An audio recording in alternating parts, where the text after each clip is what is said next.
একদিন একটা সবুজ বনের ডালে বসে টুনটুনি আনন্দে গান গাইছিল। সে ছিল ছোট্ট কিন্তু ভীষণ বুদ্ধিমান। হঠাৎ এক কাক উড়ে এসে তার পাশে বসলো। হু, টুনটুনি, তুই ছোট্ট পাখি, দুর্বল, আমি বড়, আমার ডানা শক্তিশালী, তুই আমাকে কিছু শেখাতে পারবি নাকি?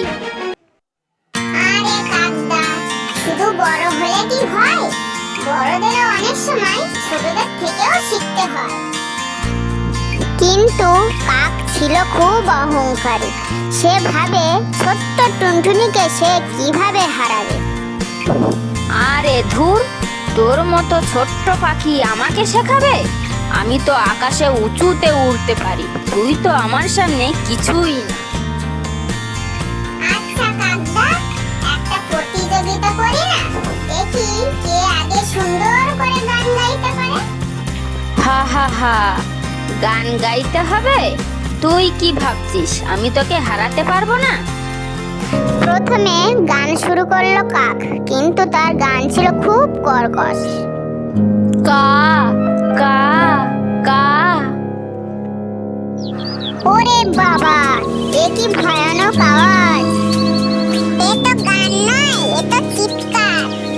কাক এত জোরে ডাকছিল যে তার গলায় কাটা আটকে গেল। সে কাশতে লাগলো। খা খা। গলাটা গেল বসে। এবার ছোট্ট টুনটুনি গাইতে শুরু করল। তার গলার সুর এত মিষ্টি যে পুরো বন মুখর হয়ে উঠল।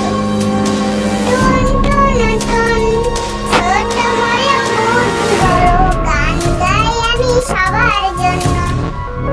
পাশের প্রাণীরা নাচতে শুরু করলো। কি সুন্দর সুর!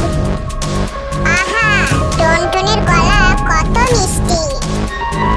আমি ভেবেছিলাম আমি বড় বলে আমি সব কিছু পারবো, কিন্তু তুই তো ছোট হলেও কত সুন্দরভাবে সবাইকে খুশি করলে।